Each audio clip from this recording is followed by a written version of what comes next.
जय माँ काली मित्रों, आपका मेरे चैनल माँ काली माँ दुर्गा शक्ति संवाद में स्वागत है। मित्रों, अगर आपने मेरे चैनल को सब्सक्राइब नहीं किया है तो आप सब्सक्राइब कर लीजिए, लाइक कीजिए और शेयर कीजिए और साथ में नोटिफिकेशन बेल को भी प्रेस कीजिए। मित्रों, आज जो मैं विषय आपके साथ लेकर आई हूँ वो आपके द्वारा ही पूछे गए प्रश्न है।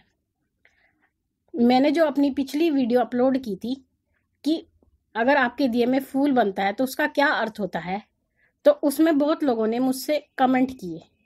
उसमें से कुछ ऐसे प्रश्न थे जो बार बार रिपीट हो रहे थे, जो मेरे मन में आई कि मैं आपको उनका उत्तर दूं। उसमें जो सबसे पहला प्रश्न जो मेरे दिमाग में आया वो ये था कि क्या फूल को हटा सकते हैं? जो दीपक की ज्योत में फूल बनता है, क्या हम उसको हटा सकते हैं? दूसरा जो बात मेरे सब्सक्राइबर ने कही थी वो ये थी कि लंबी बत्ती में फूल नहीं बनता। और तीसरा कि देसी घी की जो ज्योत होती है उसमें भी फूल नहीं बनता। तो आपकी इन जो 3 प्रश्न थे, उन्हीं प्रश्नों का उत्तर लेके मैं आज उपस्थित हुई हूँ। तो जो सबसे पहला प्रश्न है मैं आपको उसका उत्तर देती हूँ कि जो दीपक में फूल बनता है क्या हम उसको हटा सकते हैं? देखिए मित्रों, ज्योत 2 प्रकार की लगाई जाती हैं, एक नियमित ज्योत और एक अखंड ज्योत। जो हम नियमित ज्योत लगाते हैं, अगर उसमें फूल बनता है तो उसका अर्थ यही होता है कि हमारे देवता और हमारे पितृ प्रसन्न होते हैं, जैसा कि मैंने पिछली वीडियो में भी बताया था और जो कि 100% सत्य है। लेकिन लोगों को इस बात को लेके कहीं ना कहीं उनके मन में भ्रामक विचार आते हैं। देखिए, फूल तभी बनता है जब हमारे देवता और पितृ प्रसन्न होते हैं। तो अब आपका प्रश्न है कि क्या हम उस फूल को हटा सकते हैं? जी, आप उस फूल को बिल्कुल हटा सकते हैं। फूल को हटाना कोई अशुभता का प्रतीक नहीं होता, क्योंकि जब हमारी ज्योत में फूल बन जाता है और ज्योत हमारी अगर ज्यादा समय के लिए जलनी है, उसमें तेल या घी बचा हुआ है और हम देखते हैं कि फूल बन चुका है ज्योत में, तो हम उस फूल को हटा सकते हैं। इसको हटाने में कोई भी अशुभता नहीं होती। बाकी आपको संकेत तो मिल ही गया है अपने देवता के द्वारा या अपने पितृ के द्वारा, ये वो आपसे प्रश्न है।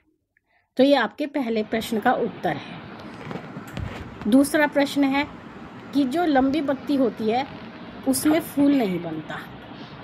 देखिए, आपको जो स्क्रीन पर दिखाई दे रहा है वो लंबी बत्ती का दिया ही है और मेरे घर का दिया है, माँ काली का दिया। इस लंबी बत्ती में भी आप देख सकते हैं कि कितना बड़ा फूल बना हुआ है। इसका अर्थ ये है कि माँ भगवती मुझसे प्रसन्न है, मेरी सभी पूजा आराधना वो स्वीकार करती हैं और मुझे आने वाली मुसीबतों से बचाती हैं। और मैं खुद एक कोविड पॉजिटिव हो गई थी और उनकी दया और आशीर्वाद की कृपा से मैं आज स्वस्थ हूँ। ना ही मुझे हॉस्पिटल जाना पड़ा, ना ही मैंने कोई ऐसी दवाई ली। मैंने दवाई भी नाम मात्र के लिए ली और माँ भगवती ने अपने आशीर्वाद से मुझे स्वस्थ कर दिया। तो मैं उनकी आभारी हूँ कि उन्होंने मुझे स्वस्थ कर दिया। मुझे कोई खास ऐसी चिकित्सा लेनी नहीं पड़ी। तो ये माँ का आशीर्वाद ही है मुझ पे। तो मेरी लंबी बत्ती में भी वो फूल बना, ये उनकी दया और कृपा का प्रतीक है। तो ये आपके दूसरे प्रश्न का उत्तर है।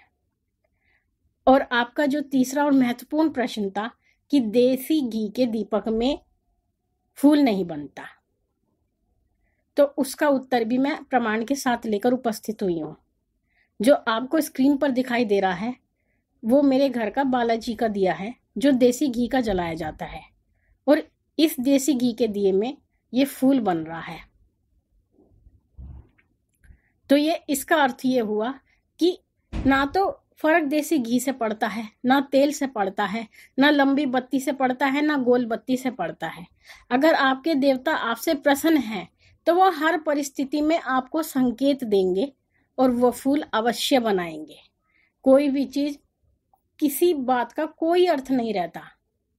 ये तो आपके अपने मन का भ्रम है, कोई भ्रम है आपके मन में, या आपकी आस्था की कमी है जो आपने ईश्वर की या देवता की कृपा पर भ्रम करते हैं।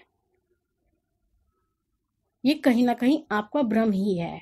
देवता ने तो अपनी तरफ से आपको पूरा संकेत दिया है, लेकिन आपका भ्रम इस संकेत को मानने को तैयार ही नहीं होता कि ये बात सत्य है, और आप इस सत्यता को अनदेखा करके आपके जो मन में भ्रामक विचार है आप उनको ज्यादा महत्व देते हैं, ईश्वर के संकेत को महत्वहीन समझते हैं। मित्रों, मैं आपको जो भी जानकारी देती हूँ वो 100% सत्य होती है, कोई मेरे मन का वहम नहीं। जैसा कि मैंने आपको पहले भी बताया था, माँ भगवती का मुझ पे पूर्ण आशीर्वाद है और उन्हीं के संवाद से मैं आपको ये ज्ञान देती हूँ, क्योंकि जो ज्ञान वो मुझे देती हैं वही मैं आपको देती हूँ। इसीलिए मैंने अपने चैनल का नाम ही माँ काली माँ दुर्गा शक्ति संवाद रखा है। संवाद का अर्थ जो उनका और मेरा संवाद है, उसी संवाद से मैं आपको ये ज्ञान देती हूँ।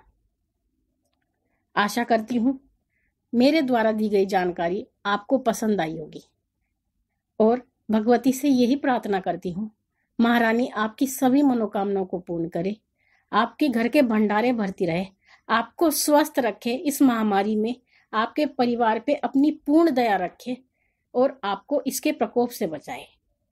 मैं इसी प्रकार की वीडियो के साथ आपसे फिर मिलती हूँ। तब तक के लिए जय माँ काली, जय महाकाल।